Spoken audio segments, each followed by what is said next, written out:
Well, I think we're back. I think we're back live. I told you it was going to happen. I knew it was going to happen. I'm like waiting for God to reach down and shut the switch off, and he did just that to let me know that he's still there and he's still in charge. And so everybody remember that lesson. All right, so I'm going to do a quick reset here. Hoss is back with me. He's in the waiting room.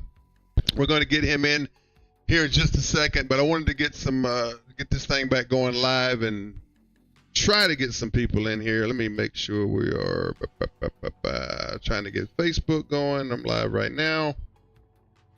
All right, let's try episode 10,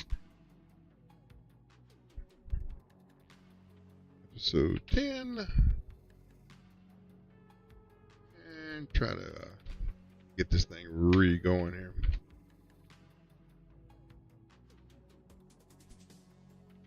Again, doing my live producing on the fly here, and so trying to get it all back up and running. I mean, look, I knew it was coming. I knew it was going to happen. So it is what it is. That's nature's way of saying, "Hey guys, remember what's happening here." But thanks so much again to Lace for getting Karen McDaniel on. How cool was that? I was not expecting that. I didn't even know it was happening. I knew something was happening. Because Lace said she had something she wanted to do, and I was like, okay, well, you part of the show, do your thing, and so that was a cool thing to have had done. I think we're back live. I'm just kicking off the live start here on Facebook. All right, so we're live. I know we're live right now on Facebook, and I think YouTube we should be live. I don't know how these replays are going to look. Probably be 2 links, but whatever. Yep. Okay. All right. We're live right now.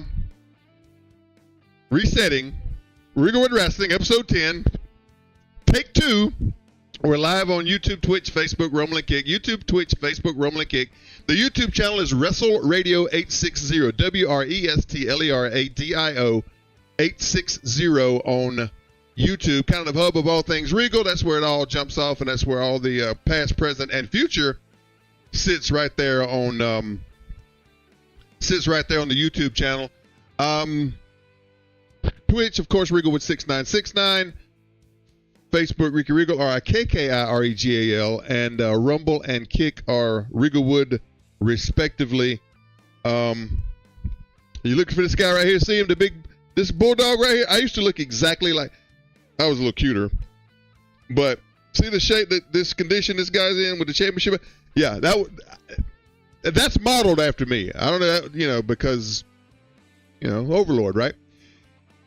Anyway, if you find him, you've been the right, by God, spot. Okay, we're back live. I know we had some folks watching in the YouTube channel. If you're hearing this or seeing this, you can jump back in there, or we are live on Facebook as well. So. All right, back to the control. I think we're all good here. If you missed the first 20 minutes of the show, it is up on the YouTube channel. You'll have to go, and it'll probably be a separate link. But the first 20 minutes, Lace brought in Karen McDaniel, which is really cool. I didn't know Karen was still out there, still doing what she's doing, and that was awesome to learn.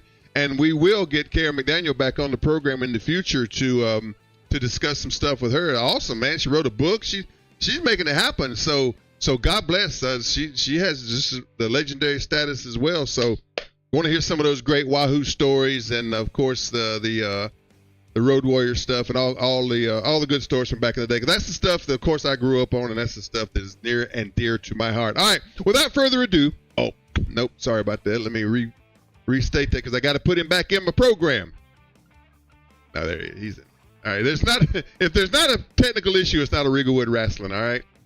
All right, so he's in there. Okay, so welcome to the program. Without further nonsense, here is Hoss Hagood. Hoss, welcome to the show, my friend. Hey, Ricky, how you doing, buddy?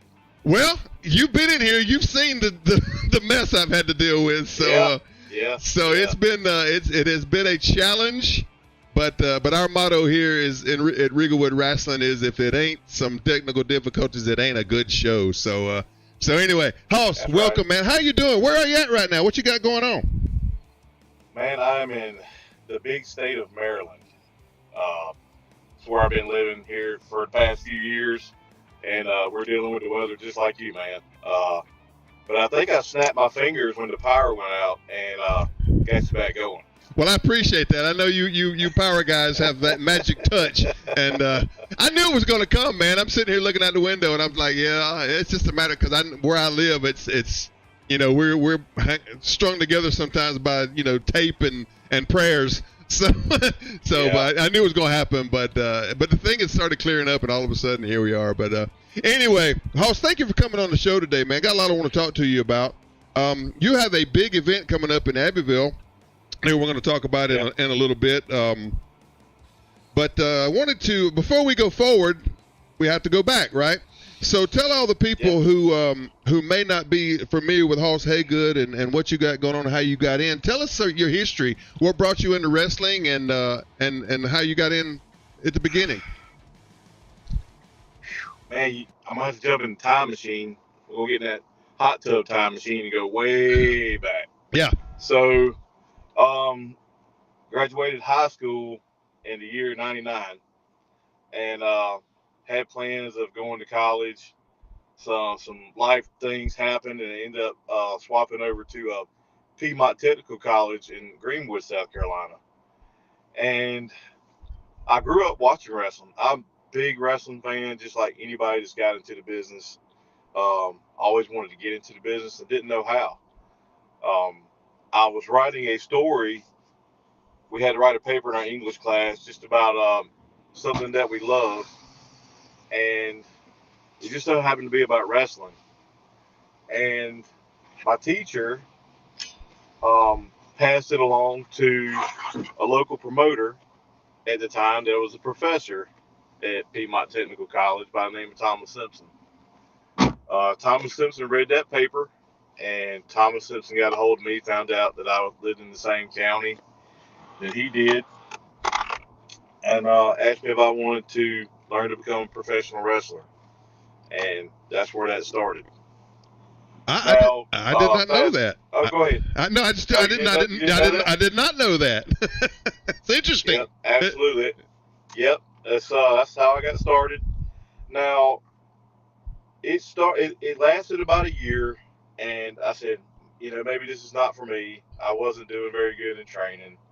I was, disappointed with myself, and it went on for about a few years. I decided, hey, I want to try this again. This fast forward to the year 2009. My good friend Lance Gaylord, Yep. was a good friend of my dad's. He actually worked for my dad at one time. Grew up in the same town. I watched him wrestle on many independent shows around the area, and I bugged him for years, even before Thomas. I was like, teach me to be a professional wrestler. He's like, no, I don't. Go do something else. Yeah.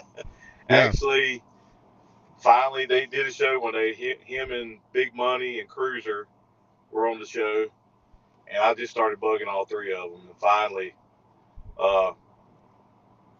Lance Gaylord introduced me to David Cody, the owner of NCW in Greenville, South Carolina, at the time. Yep. And David said, "Man, you're a big boy." He's like, "Yeah, I'd like to try to bring you in." And that's when wrestling training started again. And it was actually the old school way. There at the time there was no wrestling schools or training facilities where I was at that time, except for I think the power plant had just closed down with Sarge. Yep. So that wasn't available. So it was on the fly training, and finally my first show was in this random little fire department in the middle of nowhere in upstate South Carolina, somewhere around Spartanburg.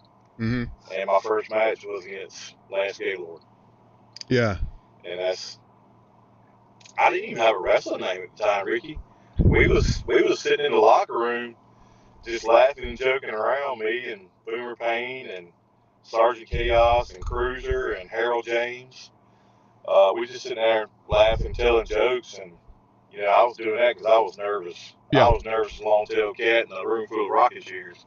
Yeah. And because I didn't want to screw up, I didn't want to disappoint Lance, Yeah. And we sitting there, I started telling jokes in the fat bastard voice. I was like, "Holy crap, I'm gonna go out there and I'm just gonna whip your ass." Yeah. And everybody just started laughing, and Harold's like, "Can you do that voice?" The whole time? I'm like, "Yeah." And he's like, "You got to use it." And we were sitting there with throwing names out, see what stuck at the wall, and I was like, Shane O, because I thought it was hilarious. Like, I was a big fan. Believe it or not, Shane O'Mac, he was over with me, just because he was a character. And I said Shane O'Grady, and then Cruiser said, "How about Sheamus?" And this was before Sheamus was even in the WWE. And Cruiser, I almost went with Sheamus, and so he ended up being Shane O'Grady. Was my first wrestling name. I ended up giving him a backstory. He was a redneck Irishman from Dublin, Georgia. That's awesome. I like that. I like that. I went in depth with it, because you really didn't have a lot of Irish characters, because in the South, you was a cowboy, you was a redneck, or you a bad guy or a roughneck or whatever. Yeah. And to have something outside that, it kind of stood out. And David loved it. And there for years, the first couple of years of my wrestling career, I was Shane O'Grady. And my son always reminds me, he said, "Dad, we used to call you Shane O'Gravy." Because I was not in the best shape of my career at that point in my life. Yeah. that is really good. I like the Dublin thing. That's very, very intelligent. I like that story. Who actually did your training? I mean, who actually So most of my training was back and forth between Lance Gaylord. Yeah. I did some stuff with Boomer Payne. Yeah. I did seminars that would come to the school there. I have a famous story about a Chris Hammock seminar. John Schuyler, bless his heart, he took me under his wing and he helped me with a lot of stuff. I owe John Schuyler a lot. He actually helped me get my first booking outside of Greenville, where he took me down to his TLC in Columbia at the Lou's Cockatoos. But that was my original, that's where my training started. And in 2010, when I moved to Maryland for my shoot job, I started training at Gilbert's Pro Wrestling Academy in Severn, Maryland. And that's where I met Earl the Pearl and Ramblin' Rich Myers. Those guys did a lot of work on WCW and WWE TV, and they fixed a lot of what was wrong with me. And the day that I walked in the door, Gilbert said, "That boy looks like a Hoss." Yeah. And we started talking. He said, "I know you already training." He said, "But what's your wrestling name?" And I told him the whole story. He said, "Man, that's not you. That's not gonna work up here. We're gonna call you Hoss." And he asked me what my last name was, and he said, "That's perfect." He said, "That's perfect." And then that's when Hoss Hagood started. So just a nice little transition. And of course, I guess moving that distance, there was not like a change of character to where you had to be like, okay, this is the reason why now, we're no longer Hoss. It's kind of like a fresh start. So that's kind of a cool way to do it too. Right, and believe it or not, Ricky, the Hoss character is really me turned up to a higher volume. Yeah. It's really me, who I am. I really enjoy it. It was a great transition for me, also to be in a different territory, because the territory down south it's different when you come up here. It's the fans are a whole lot harder on you than the fans in the South. Um, we have a term that we call fans that think they know it all. Yeah. You know what I'm talking about. Yeah. Um, but and I'm not going to be hard on them, but they are they critique you a whole lot harder, and it actually made me want to work harder so that they couldn't critique me and talk about my mistakes. Why do you think that is? Why do you think the fans are harder there than they are here? I think it all started with ECW. Yeah. And I've worked in Pennsylvania, and it's even harder than Maryland. You better be on your A game when you step between those ropes there. And if you don't got thick skin, you better learn how to develop it real fast. And I really hadn't figured it out.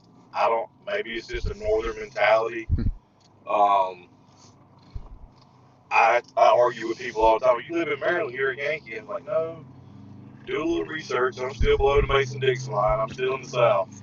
So I just went a little bit closer to the line, but I'm still in the South. Still in the South. Do you think that? How do you think that affected your work style? I guess from transitioning from a more Southern crowd to that crowd up there. How do you think that affected your in-ring work?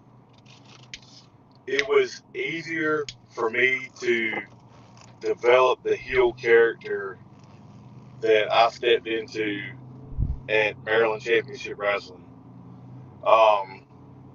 Maryland Championship Wrestling, Dan McDevitt gave me so many opportunities, and some days I look back and I feel like I squandered them away. But Dan McDevitt was instrumental in helping me develop that heel character that I've never been. Because when if you're a face and you go into an arena and people want to pick on you and stuff like that, it's not in your character to want to argue back with them, Yeah. And it got to a boiling point where I had to turn heel, and it worked for so long, and owe a lot of that to Dan. Man, his team at NCW. I always preferred working at, because I'm a natural heel anyway. Like, people just don't like me, and I'm good with that. I'm okay with that, and so I just always I always kind of leaned into that heel persona. Can tell you what, I'm getting a couple of quick calls back to back here. Let me take a quick break. We'll come right back and we'll continue with Hoss Hagood. Stand by, everybody. We'll be right back with Hoss.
All right, that's messing my bad. In the midst of all everything else going on, of course, the phone starts blowing up with some outsider wrestling stuff, and we're trying, y'all. We're trying to make this show happen today against all odds. We're going to continue to pull this thing out. But we're going to continue our conversation with Hoss. Let me get him back in here.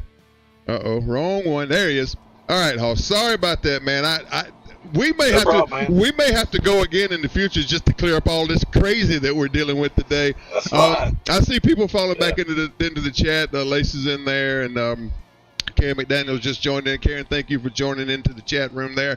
We're talking about your earlier days there and changing your character and changing your persona and your work style and all that stuff.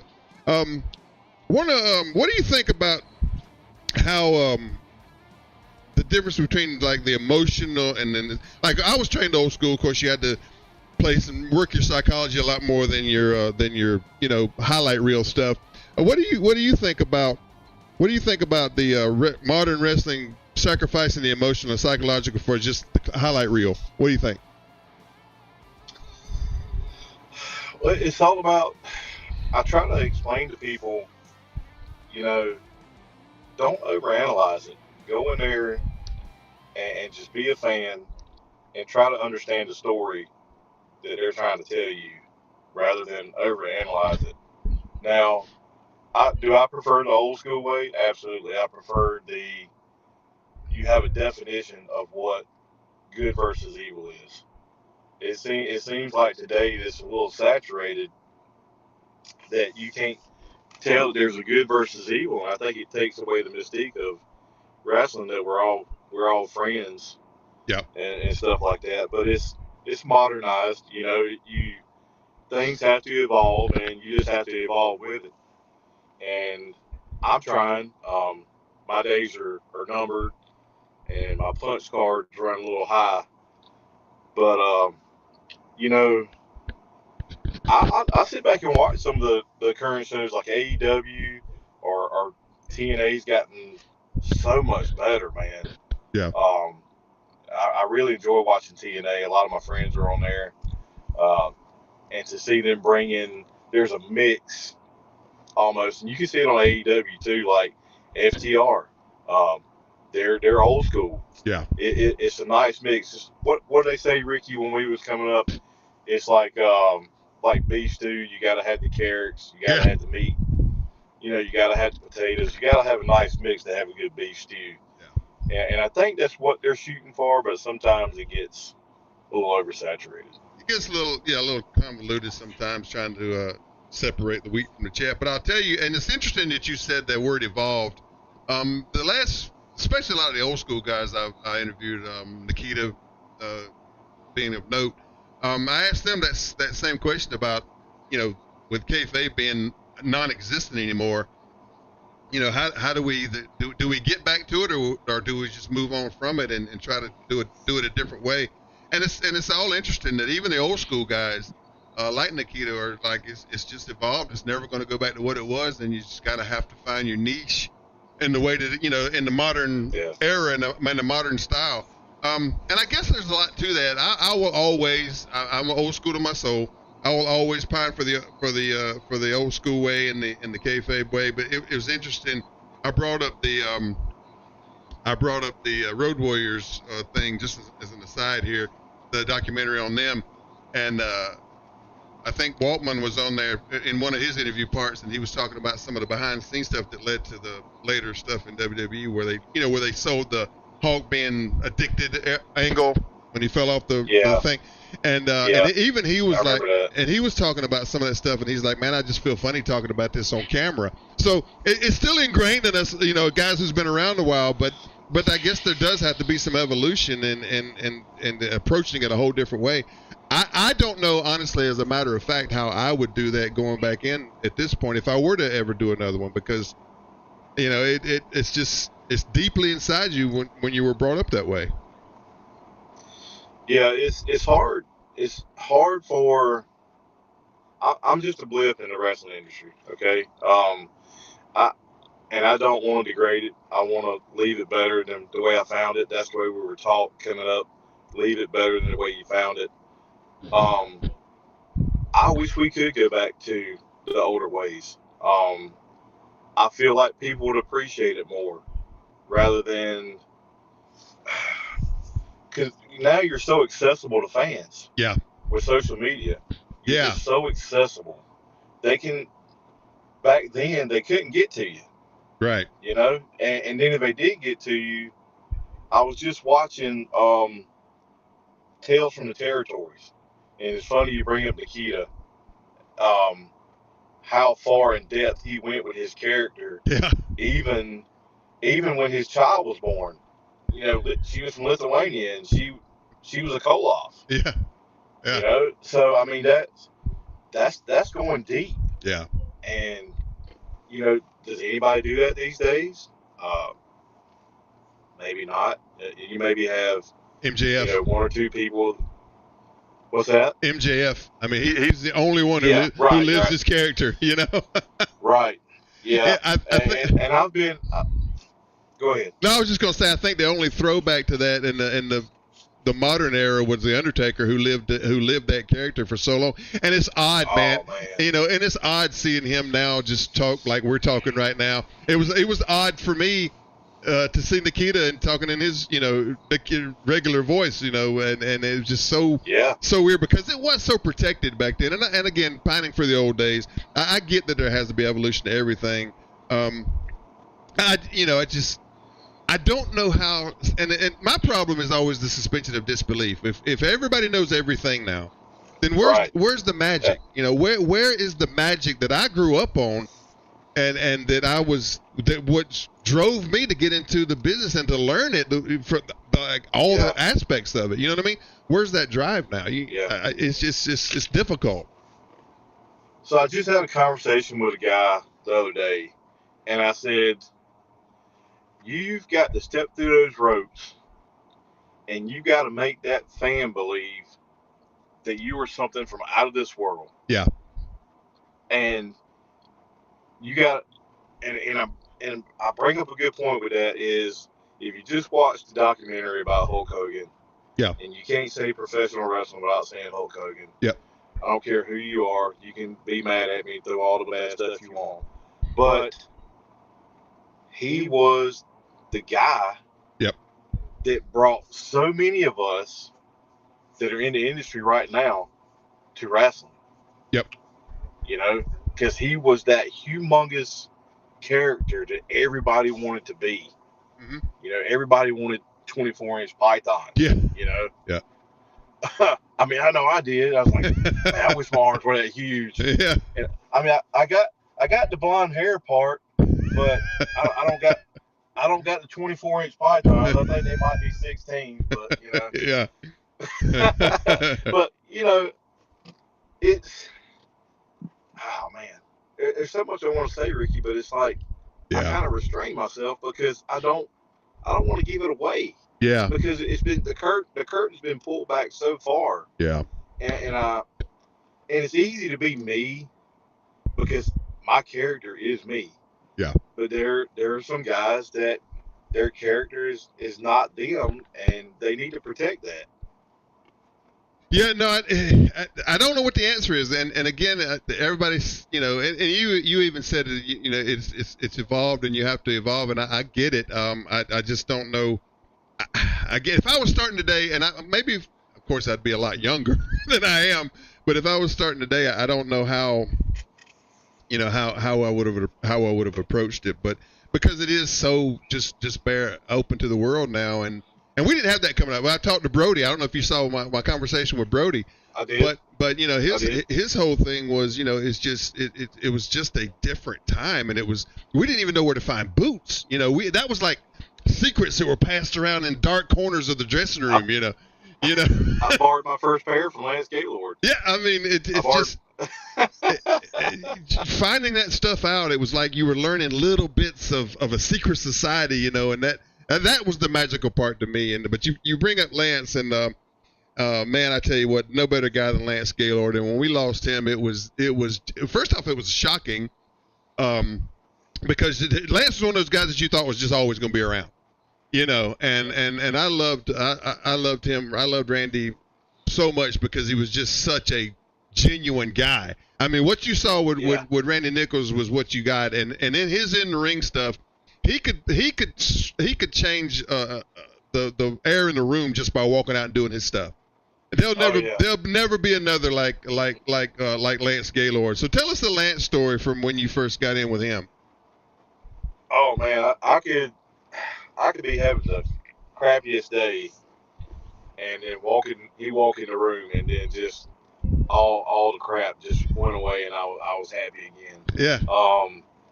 So I don't know if you ever heard the story of the Lance Gaylord Home for Wayward Wrestlers. No, I haven't heard that one. I think I think Cruiser knows. If Cruiser's listening, Cruiser probably knows what I'm talking about. I hadn't seen Cruiser in the chat. He's usually in there. He may be being quiet. I don't know. Go ahead. Went to a point in my life where my relationship with my wife was ending, and I was in between places to live, and I still had my job and everything, and Lance took me in, and I was roommates with Lance for a while, and that was wild. I can imagine. But, oh man. So yeah, Lance. Like I said, I knew Lance through my dad. He had worked for my dad from the city of Calhoun Falls, where I grew up at, and watching him wrestle as a child, I remember this one time he had this like YMCA biker gimmick. Yeah. And they had wrestled at my local high school, and of course we got to come in early because VIP, right. Working for my dad. And I'm just sitting there as this young kid. I don't know, Ricky. I was probably 7 or 8 years old, and he's got these tallest boots that I've ever seen in my life. It's just like his shade of purple or something. They come up almost to his knees, and he's sitting there.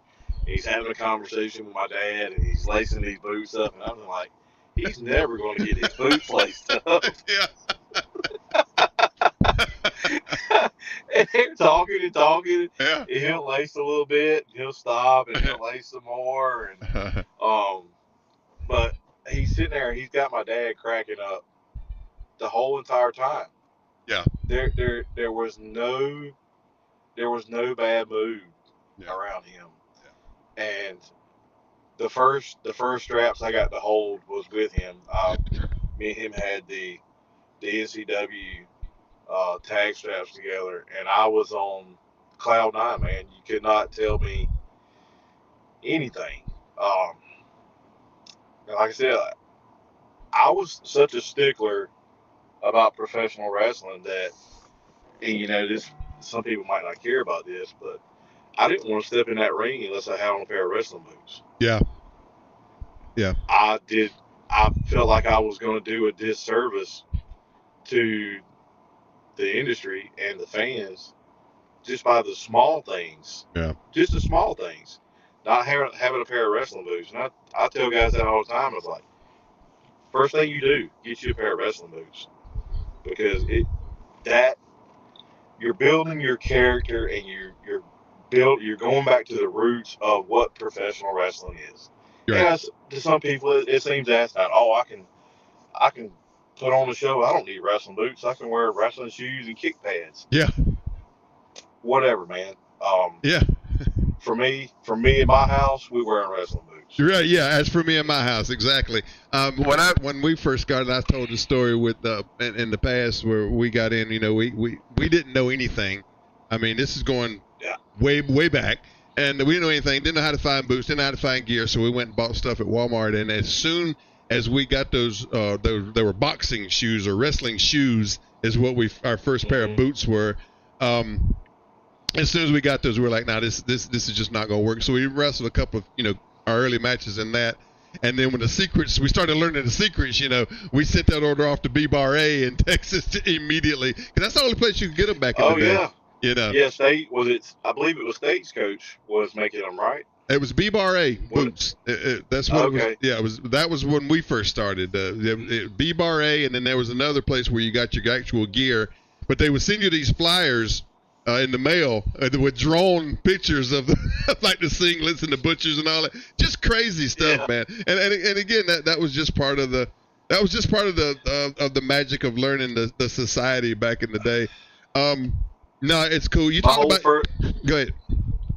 My whole first outfit was borrowed. Yeah. The patent red leather boots with the white bottoms were Lance's, and I got a black and red wrestling singlet from Cruiser. Yeah. That was my first outfit. Yeah. But I think it was better than what a lot of guys had. I didn't want to look like I was from Hot Topic. Right. So. Right. And that to me at least that shows a respect for the business itself by wanting to look the part. You brought up David Cody a couple of times. Tell us something. And David, another great friend of mine. David helped me with a lot of my Christmas shows, and and he was a big part of those Christmas shows there in the middle years of that. Tell me about David Cody and what your thoughts are and remembrances are of him. David always gave me a lot of opportunities. He probably gave me more than I should have had, because there were some days that I had no business being in that wrestling ring, but he believed in me and saw something that was different, and it worked. I think it worked for that crowd there. The character didn't travel well. Like I said, you go outside certain territories. It doesn't work everywhere. Yeah. But it worked there. And if I showed up, he always found a spot for me on the show. And I'm forever indebted, to him for that. And, God rest his soul. I wish he was still here. I would probably still be working for him. Yeah. David did a lot for this area, and I know he had some rough times there at the end, but he did a lot for this area, and I don't think he gets I still don't think he gets the respect he from a lot of the other promoters. I don't know why. Yeah. But it is what it is. But he always was good to me. I always did a good job when my stuff, and as long as it's like that, I mean, I have no problems. Wanted to get into the chat real quick. Missy Childers says she wanted to know who was your favorite opponent ever. Man, that's a hard one. My favorite opponent ever. Well, I got some unfinished business with BJ Hancock, so that might become one of my future favorite opponents. Jeez. Man, that is a hard one. Tough, isn't it? Missy always comes in with the hard questions. I would say, I'm going to say in that territory, I'm going to say BJ Hancock. Yeah. But in the Northern Territory, I'm going to use a guy that nobody probably knows, but his name is G-Fed. We both were part of tag teams in the West Virginia territories. We worked for a promotion called Primal Conflict. Mm-hmm. And me and him had a 2-year feud. Oh, wow. At Primal Conflict. And I'm going to tell you, that guy is a workhorse. He actually came down and worked my first show that I helped promote in Callan Falls. He come all the way down from Maryland to help me with that show. And that guy, he doesn't get a lot of respect that he deserves. But he was the Northern Territory, probably nobody really saw him in the South unless he came down and worked for me or traveled with me or whatever. But that guy, I owe a lot to him. He's a tough opponent. And to go through a 2-year program with somebody on the independent scene, that's a lot. Yeah. And it certainly is to keep. I know that I had a 10-year run during the Christmas shows with my arch nemesis Ricky Chastain, and it is, even though, and I know I get a lot of guff for only running one show a year, even though we ran that one show a year, we still would shoot year-long angles. We would do those vignettes and videos and stuff, and just to keep it interesting. And I feel like, and I guess that goes back to my old school mentality, I feel like you have to do that. Even though they were technically one-offs, there was an underlying, like theme throughout all of those shows, and I think if you do it that way, you can transfer that to, like a monthly thing or a bi-monthly thing or whatever it may be. I just think that, to me, that was always the key, was having some underlying theme, that kind of like a cliffhanger every week, and we would shoot cliffhangers for the year. So yeah, dude, don't sell yourself short, because you choreographed a big, huge event that had a tremendous crescendo at the end. When you draw in an area like that, when you draw 300-400 people in building. And I've been on that show several times, and I've also been to that show when I wasn't booked. Yeah. Just because I love the event so much. I appreciate That you did a hell of a job. Well, And I appreciate that. you know, there's times I was booked on that show that it was probably at the time some of the biggest houses I worked in front of. Yeah. Well, I appreciate that, and that was all. I do really appreciate you saying that. That was always my thing, and I would, man, when I tell you we would work on that thing for 4 months, just trying to build it up and to make sure it was. But every year, man, and it always packed out. Thank God for that. We were always blessed in having a good crowd. But every year, man, I would go out there and stand and behind the curtain just a little bit, just to make sure that we were getting there, because I was like, maybe I didn't do enough, maybe we didn't do enough here, maybe do enough there. But that's just the passion, and I did that not just because I wanted to, make sure that the charity was blessed, but also that you guys had a good crowd to work in front of, because you and I both have been around to these shows that just don't drove squat. And even though you still go out there and give 100%, it kind of hurts you as a performer that you're doing everything you can do, but then, maybe the promoter didn't know whatever he should have done to get, asses in seats, whatever the case.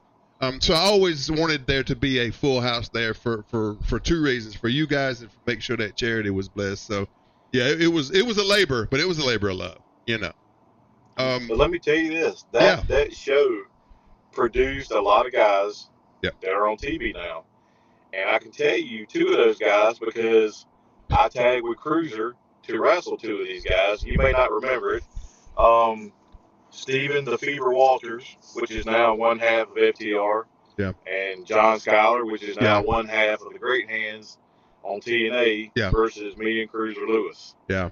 And funny little story. I hate to put these guys on blast. Yeah, do it. But Mr. Walters forgot his gear. And we ended up wrestling Team Schuyler because he had to wear some of Schuyler's gear. That's awesome.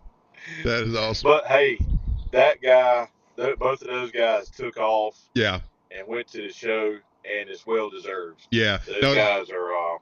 Yeah, they're definitely doing the thing. I always thought a lot of Schuyler, man. He would come in, he would no problems. He would come in with no attitude. He would just come in, do what was asked of him, and would perform. You were the same way. There were so many that came through there that was always so respectful and always did such a great job. So I always, if I didn't then, let me make sure now. I appreciate everything you guys did to help that be successful, because if it weren't for y'all, I mean, it wouldn't have come out the way that it did. We've been going a minute here, Hoss, but I want to get into what's going on right now. Before I let you go, I know you got a big event coming up in Abbeville. Tell me all about the Abbeville show, and then I have another question about that. What's going on over there? But tell us about the event and what all's happening for Abbeville. So August the 2nd, which is on a Sunday, doors going to open at 4. Bell time's at 5 at the Abbeville Civic Center. We're running under WrestleForce. We've already announced Doc Gallows is the first person that's been announced for the show. And right now, live on your show, I'm going to give a announcement to another guy that is coming to work for us at WrestleForce for headlocks for home runs, and that is Nathan Cruz. Nathan Cruz is an Englishman from across the pond, and he currently works with AEW, and he's going to be joining the roster for headlocks for home runs. Man, that's awesome. This is a show. This is not just a wrestling show. This is a show to benefit the Pete Smith complex there in Abbeville, South Carolina, which I've probably played baseball on a time or two in my life. It's older than me. The town really wants to keep this complex around, and they're looking to raise some funds to help renovate it. And so it's we're really looking forward to it. You can listen to WZLA 92.9 in the mornings with Benji and Lacey on the Southern Fried Morning Show. They're really helping us push this show out there, and they've been a big help with getting this going, and we're all excited, man.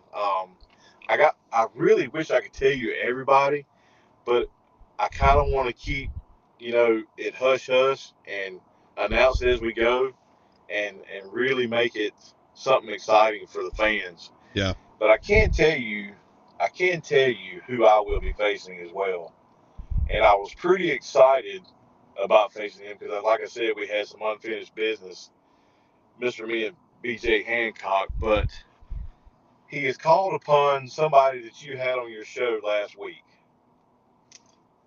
and you can say it's his oracle, you can say it's his advisor, but he's called on Bob Keller Okay. to be in his corner. So I was like, I thought this was going to be Imano, one-on-one, but no, he has to go and get the fabulous Playboy, Yeah. Bob Keller. You Well, know, it's interesting you say that because Bob Keller is in the comment section right now, and so he's really? he's hearing exactly what you're saying. So I don't know if Bob wants to respond. He said when you were mentioning about the guy forgetting his gear, Bob's comment to that was he didn't forget it. He just was hoping he didn't have to work with you. And then Oh, wow. and then when I was putting Skylar over, he says because Skylar is the original #Keller guy, and now he's saying that is the fabulous Playboy to you, Hoss. So he says get it right when you calling his name. Oh, so okay. Well, let's just say Barney. You know, I'm wearing purple because purple looks better on me. But when he puts purple on, he looks like Barney the dinosaur. You know, you know, I knew it was going to get bad when he got involved because now it's going to be I got to have eyes in the back of my head. Yeah. You know, so you're not going to he's got. Are you going to have anybody in your corner to deter the fabulous Playboy? Are you available? Well, you put me on the spot there, Hoss. I don't know. I have to check my calendar and see where I'm at that day. I mean, you are the overlord of the wasteland. I am. I am. You know, I mean, when the son of the dirty South and the overlord of the wasteland are together, I think we could be unstoppable. That would be certainly something, wouldn't it? That would certainly be something. Well, we'll have to have some behind the scenes discussion about that. But that sounds like a good card, and I know you mentioned you said the Luke Gallows of course will be there, or Doc Gallows of course will be there, and so it looks like it's going to be a big event. I understand, and I don't know how deep you want to go into this, but I understand that there's a little bit of controversy that's arisen from you booking this show in that location. Anything you want to say about that at all? I mean, I put him over earlier, and I wish we could have worked together. Like I said, we're both from the same county. We both have a lot of history with wrestling in that county, and I hope that things can change and we just do better and keep the whole concept is to raise funds for the Pete's Mill Complex and be a positive influence on the local community. I mean, that's well said and fair enough. I mean, I think that, look, I said, and not to make it about me, of course, but when we started doing those events and when we started doing those events in Lawrence, I always said this, the way to do a successful show, I think, is to attach yourself to a good charity, and you get out there and touch that community, and we did a lot, as you know, we did a lot of stuff on with our local news channels. We did a lot of stuff with the radio programs. So I like the fact that you're using that local, radio station over there and all that stuff, because that's what you got to do. You still got to promote shows old school. I don't care how much stuff changes. I don't care how it has to evolve, right? You still have to get out there, work the by God town, and so by doing that, I commend you for that, because I know it's tough, man. I haven't done it for 10 years. It is tough. So I still believe in getting in my car, and people are probably going to see me even though I'm going to be on the show, I'm going to be a guy there putting posters up. I'm going to be kissing babies and shaking hands and putting ads in newspapers Yeah. and doing stuff on the radio. And honestly, man, right here, being on your podcast is another stream for us to get the word out there about this show. And we appreciate you having us on here. Oh man, no, you guys are always welcome here, and I appreciate you coming on and doing it. What we'll promote that show one more time before we get you out of here. But what else do you have coming up that you want the people to know about? How can people get in touch with the Hoss Hagood and book you for their upcoming show? I have a Facebook page, obviously, Hoss Hagood. I also have an Instagram page. It's under John Hoss Hagood. And I have a TikTok page. It's just underscore Hoss.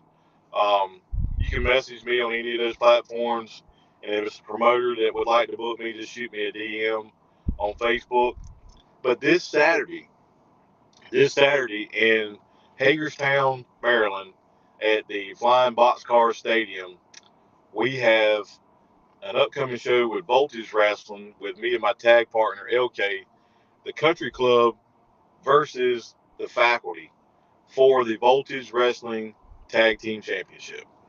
So big tag team title match coming up. You said this weekend?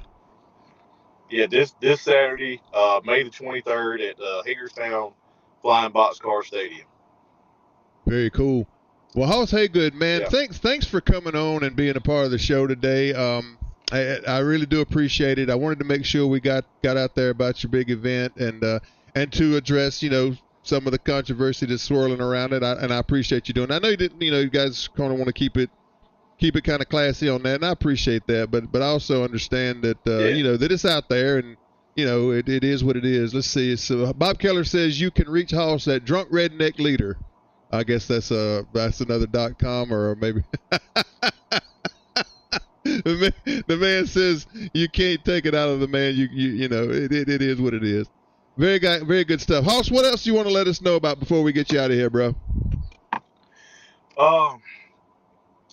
Hey man, it's a pleasure being here, Ricky. If it wasn't for Lance Gaylord and a couple other guys, Boomer Payne, yeah, Bryce Anthony, I would have never met you.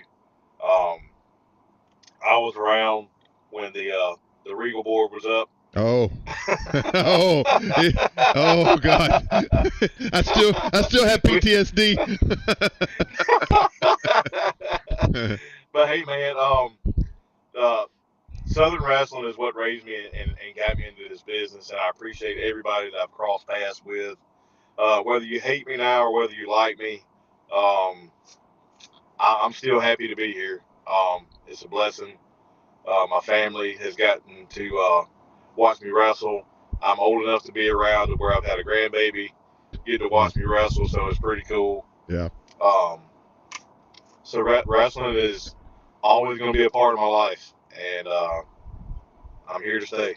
Good stuff, man. Hoss Hagood, again, I appreciate you. August 2nd is the big show over in Abbeville, and tell us again what that's to benefit, Hoss. The August the 2nd is Headlocks for Home Runs, and that's to benefit the Pete Smith Complex in Abbeville. It is a recreation facility they want to remodel and get up to date so that it can continue to support youth athletics in the county.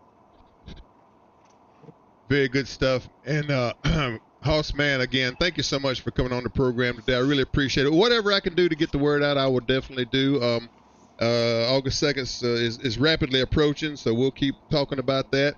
And good luck to everything going on with you and in your future endeavors. And I greatly appreciate you for coming on, man.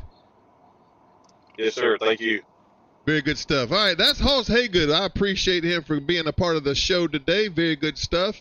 Going to take a short, quick break, and we'll come back here in a minute to wrap it up with the most ridiculous item of the day. You don't want to miss that, so stand by. We'll be right back here on Regalwood Rasslin.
All right, back here on Regalwood Rasslin, episode 10. I want to thank Hoss for coming on today. I very much appreciate that. I also want to thank Lace for getting Karen McDaniel on here. She is she's a class act, and that was very unexpected and very, very nice of her to come on and be a part of the show. Very good stuff today. However, I do want to apologize for the chaotic nature of today's show because, well, the storm came through, knocked out our power in the first part. We had to get that back up and running, and then of course the phone call in the middle and everything else. But hey, man, it's live stream, and I'm a one-man operation here, so I gotta kind of roll with the punches as they go. So we're trying to figure it out as we go. I think there'll probably be 2 separate links for this show on YouTube because I had to restart. I know the first 20 minutes is up there with the news segment and with the Karen McDaniel little chat there that we had. I won't call it an interview. It's just a little quick chat we had. But we're going to have Karen on in the future to discuss her late husband, Wahoo McDaniel, the legendary Wahoo McDaniels, and what she's got going on. She's selling those robes and doing an excellent job at that. So can't wait to have her back on in the future to discuss some things. Appreciate Hoss for coming on. Appreciate all of those of you who participated in the chat. And again, just apologize for the errors. I mean, it's one of those things that we can't control. It's outside of our control, but we do our best to try to get through it. So, all right. So with that said, we're going to wrap this thing up because we've been going about an hour and 20 if you consider the first part there. So that's about a good run for today, I guess. I did want to talk a little bit more about the Road Warriors thing. Maybe I'll touch on that a little bit more next week. I just want to see if I have some if you have a chance to watch or if you haven't watched it yet, go give that a look because it is interesting. I think probably the Dark Side of the Ring may have done a little bit better of a job with their telling of it. But there was the stuff with I feel like and I know that it was a big part of Hulk's ending there was his addiction story. I think they focused on that a lot. And of course, Animal being a family man, I've never heard a bad thing about Animal. He was always my favorite too, growing up. But they were just, I'm going to save it for next time because there's some interesting things in that documentary. There's this backstage video that they show Hulk kind of walking around, and he's doing a little extracurricular stuff back there in the video. But that video's been around a long time, and it was actually filmed by one of the wrestlers way back in the day. And there's a lot more to that video than the little clip that they showed you where Hulk's running around doing his Hulk stuff. But that was very interesting to me, and I want to talk a little bit more about that maybe in the future because it's a lot to get into, and I don't want to drag it out today. So with that, I'm going to go over here to today's most ridiculous item. Is brought to us by Trash Bag Wrestlers /Wrestling over on Facebook. If you're not on the Trash Bag Wrestler page, or if you haven't found them yet, go and check them out because there's a lot of ridiculous stuff, let's just say, on the Trash Bag Wrestler page. But today's video comes to us from them. I don't know who these people are. I don't know who their territory, their organization is. Don't really care. But with all of that said, today I will give you this week's most ridiculous item. Let's watch together, shall we? So TAW, let me tell you something. Let him tell you. Oh God! Oh! Oh!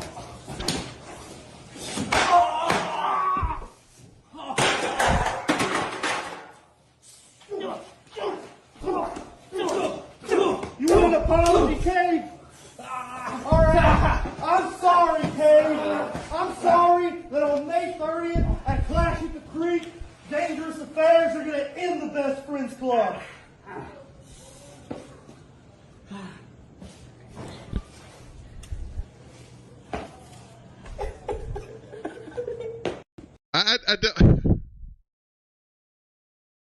what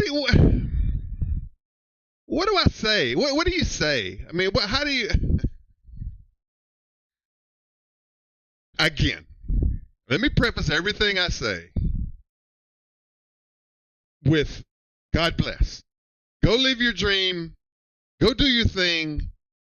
I know we as a community now, wrestlers, we have to wrestling is hashtag wrestling is for everybody. Okay, we have to embrace, right, and bring everybody in. Everybody's welcome, no matter how you look, no matter how you perform. You're all welcome because wrestling is for everybody.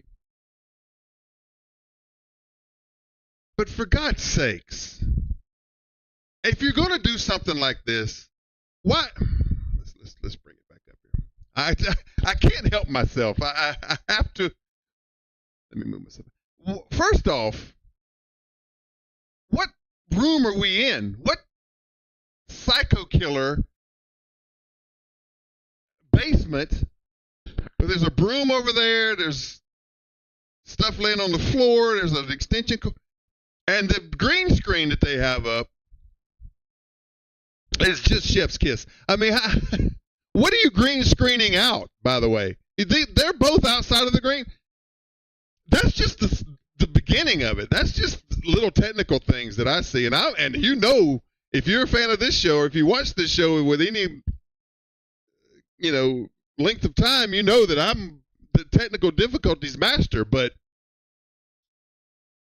the acting, it's all just so. So TAW, let me tell you something. Let him tell you. Oh God! Oh. And then the green screen falls over, which I think was held up with clothespins. I didn't even know they still made clothespins. And so the green screen falls over to expose this giant box fan back here, which is, I guess, there's a card table, a stove. What is this place? Where are we at? I want to know more about the place we're at than what these four idiots are doing. Cave. All right. I'm sorry, Cave. I'm sorry that on May 30th at Clash at the Creek, Dangerous Affairs are going to end the Best Friends Club. I will say, I always give credit where it's due. I will say that Black and White Shirt Boy here does promote the event. Tells you where it is, what's going on. And I guess the Best Friends Club is the name of one of these teams. So I will give Black and White Shirt Guy credit for getting the event over. But this ending here, what is this? What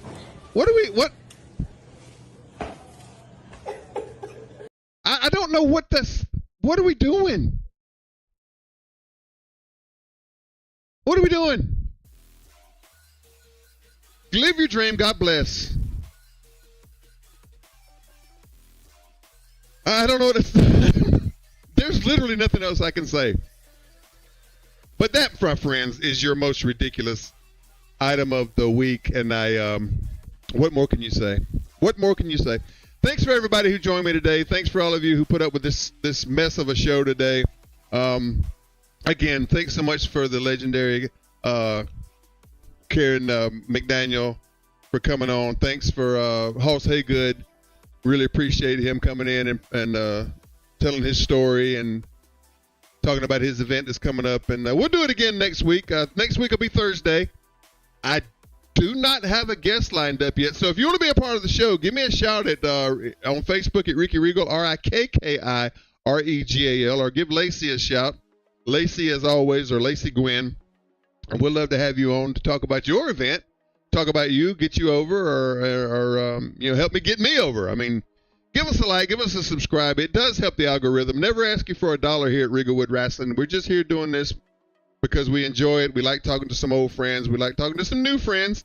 And we like getting the word out about the upcoming events. That's what this is about. This is not a Negative Nelly show. This is not about crapping on everything. If there's going to be controversy, there's going to be people who don't, get along or butt heads, whatever. That's always going to be a part of anything, not just wrestling. Wrestling just happens to have its more than fair share of it, but it is what it is. You have to address it. You have to, let everybody know what's going on, and that's why we're here. But I do appreciate everybody who participates, everybody who's part of this. But give us a like, give us a subscribe. Even if it's just a quick, comment or something, give us, let us know you're out there. Let us know you're liking what we're doing. We are doing okay as far as some of our views, but of course we always want to get that up. But I do appreciate everybody who comes around and helps me out every week, and we'll do it again next week, next Thursday. Until then, I am the overlord of the wasteland, the engineer combat, the big boss with the hot sauce. I am Ricky Regal. Remember those pages, Wrestle Radio 860 on YouTube, Wrestle Radio 860 on YouTube. Twitch is Regalwood 6969. Facebook, of course, Ricky Regal, RIKKIREGAL. Rumble and Kick are Regalwood, respectively. Again, look for the big bulldog, and you're in the right place. Going to do it for this week. I do appreciate you, everybody, again, and I'll see you next time, and I'll see you down the